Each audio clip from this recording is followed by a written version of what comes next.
I love how eager my Joshua always is. You know, we're doing a comprehension and it is a poem about a kite.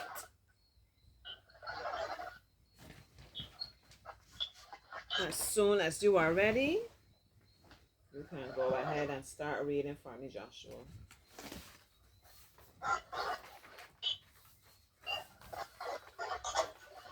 I would that my kite can see so high. I believe the world and me, and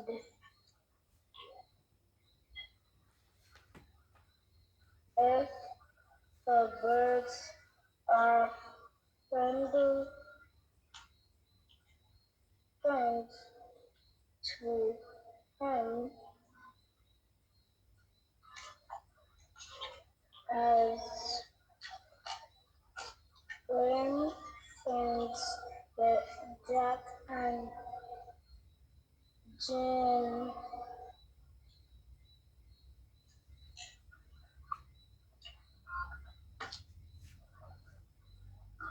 and are the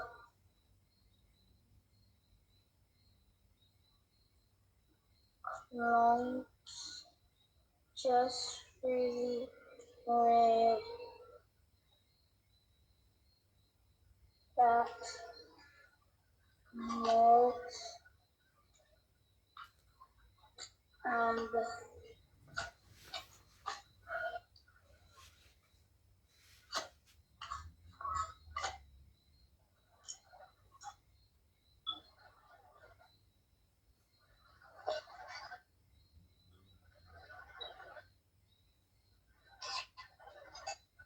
You keep going, just saying the word to the best of your ability all the time. I will read it when you're finished. Keep going. That melt sand.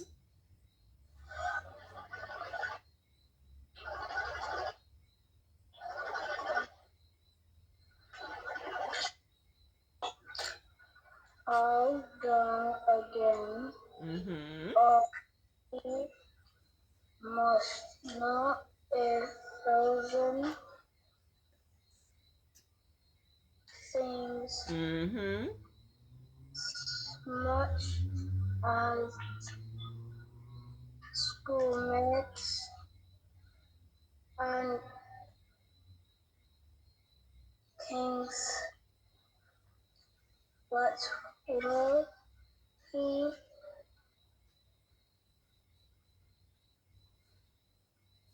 breathe the word to me?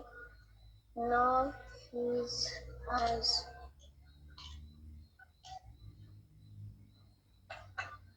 quiet as quiet can be.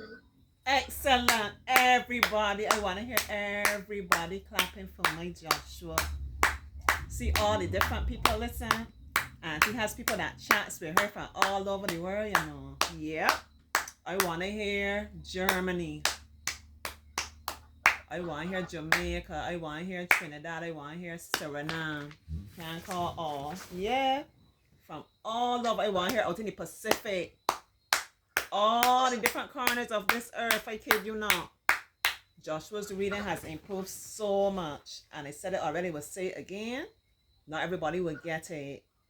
But it comes to, I get to understand the personalities of the different children. Some of them, as they read and they're not sure, they would pause and they would ask me to tell them the words. Some like to be allowed to just read freely, and Joshua is one that benefits from understanding that Auntie has the confidence in him and allowing him to just try, as I tell him, call the words to the best of your ability, and then it will go over and you will get to understand those words that you're not sure about. Yeah, and Joshua is reading very fluently. Joshua, you are happy with how you read that? Yes, please. Yeah. Even when Joshua comes to big words, did you hear Joshua said thousand? You can imagine that? Thousand, a big word. And there was another one there, schoolmaster. He said schoolmate, but that's absolutely fine. The point is Joshua is not being intimidated by big words. Joshua is growing in confidence. It's a beautiful, I'm so excited. It's a beautiful sight to see. If you know, you know. If you know, you know. Anyhow, Auntie is going to read the poem now. I wonder what my kite can see, so high above the world and me. And if the birds are friends to him, as I am friends with Jack and Jim, and are the clouds just really rain that melts and pours all down again? Oh, he must know 1,000 things, as much as schoolmasters and kings. But will he breathe a word to me? No, he's as quiet can be. And you see where Auntie reads with expression. Auntie reads in a way to recognize the different punctuation marks. I pause when I see a comma or a full stop. I raise my voice if I see an exclamation mark. I change the intonation. Intonation just means like the kind of sing-song way that we speak. I change that if I'm asking a question. I take time and I try to pronounce the letters at the ends of the word. So I don't say wonder. I say wonder because you must hear the letter R. I don't say, let me see, melt. I say melt. You must hear that letter T. So as the different children, as they grow and they improve, probably someone like Timara, who's pretty strong in her reading, those are different little things that Auntie would be showing her. Yes, you can recognize the words and you can read, and she's very expressive, but just these little things don't come like the icing on the cake, you know? Yeah. All right, Joshua Boo Boo, give me the names of 2 of the poet's friends. The names of his friends. We can see them there. He mentioned his friends' names. Jim, Mm-hmm.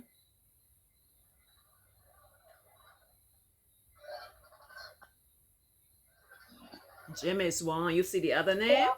Jim and Jack. Good boy.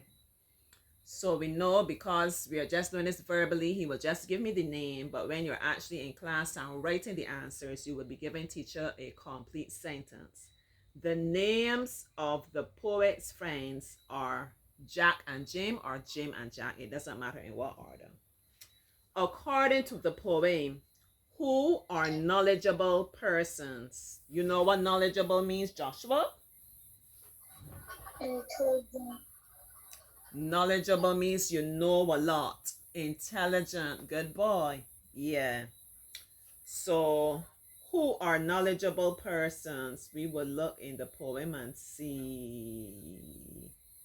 Yeah, you can see a part just above number 8 where he says, oh, he must know 1,000 things. So look, you're not going to be able to look in the poem and see the word knowledgeable, right?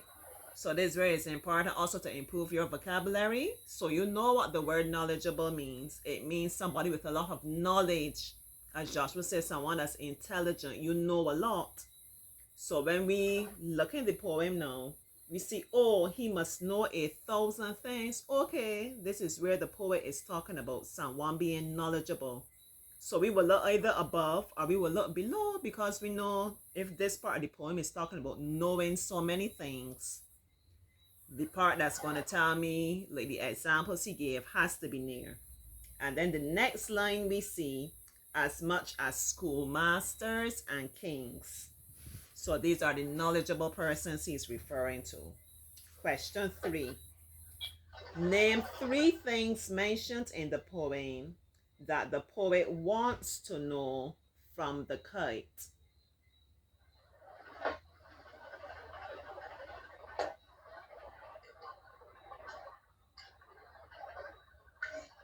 All right, Josh, we'll see if you could figure out. First, he starts off, he's saying, I wonder something.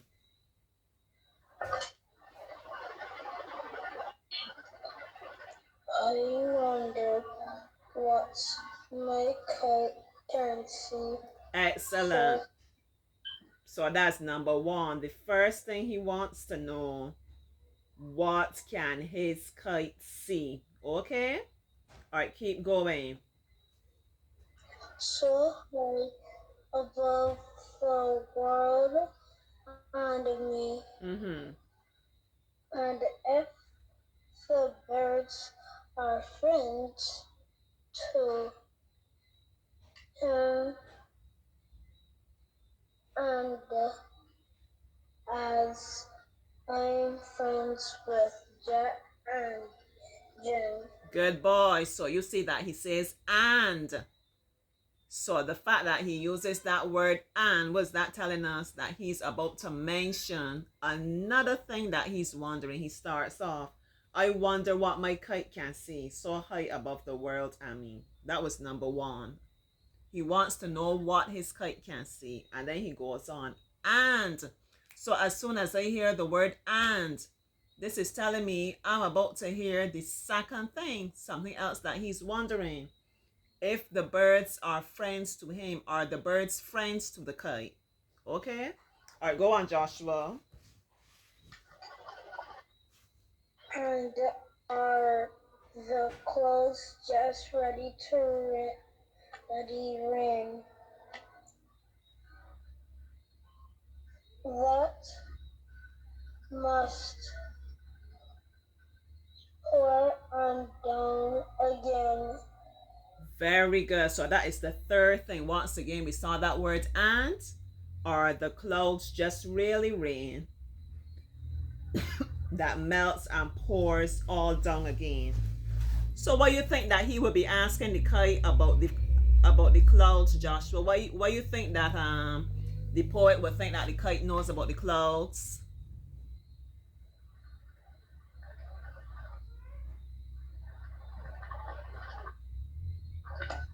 You have any idea? Are you not sure? I don't really got an idea. You ain't really got an idea. You ever fly a kite, Joshua? No, please. Oh, I gotta tell Daddy work on that one day, yeah. As I finish with this lesson, it'll be on Daddy's case about that. You ever saw somebody else flying a kite though? Yes, please. So when you see a kite flying, is the kite near to the ground or is the kite high up in the sky? High up in the sky. And when we look up in the sky, what do we see up there? A kite. We will see a kite and we see clouds in the sky, right? Yes, please. So that's why he's asking. He thinks that the kite will know about the clouds because the kite is high up in the sky near to the clouds. You understand? Yes, please. Good boy. All right, obviously there's going to be a part one and part two to this because this poem, this is meaty. There's giving us so many different things to talk about. Yeah. And there's a good thing to do too.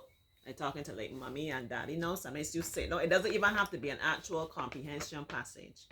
Sometimes you might just be like reading a story with the child and like be interactive. Don't just expect the child to accept everything they're reading. This, oh, well, you thought this and this wouldn't have made more sense if Auntie had done this instead of that. And you expected this part. I didn't think that it would have gone that way. What do you think? I would have preferred if it went this way. You know? Yeah. And what you think is going to happen next and make it interactive and interesting for the children. All right.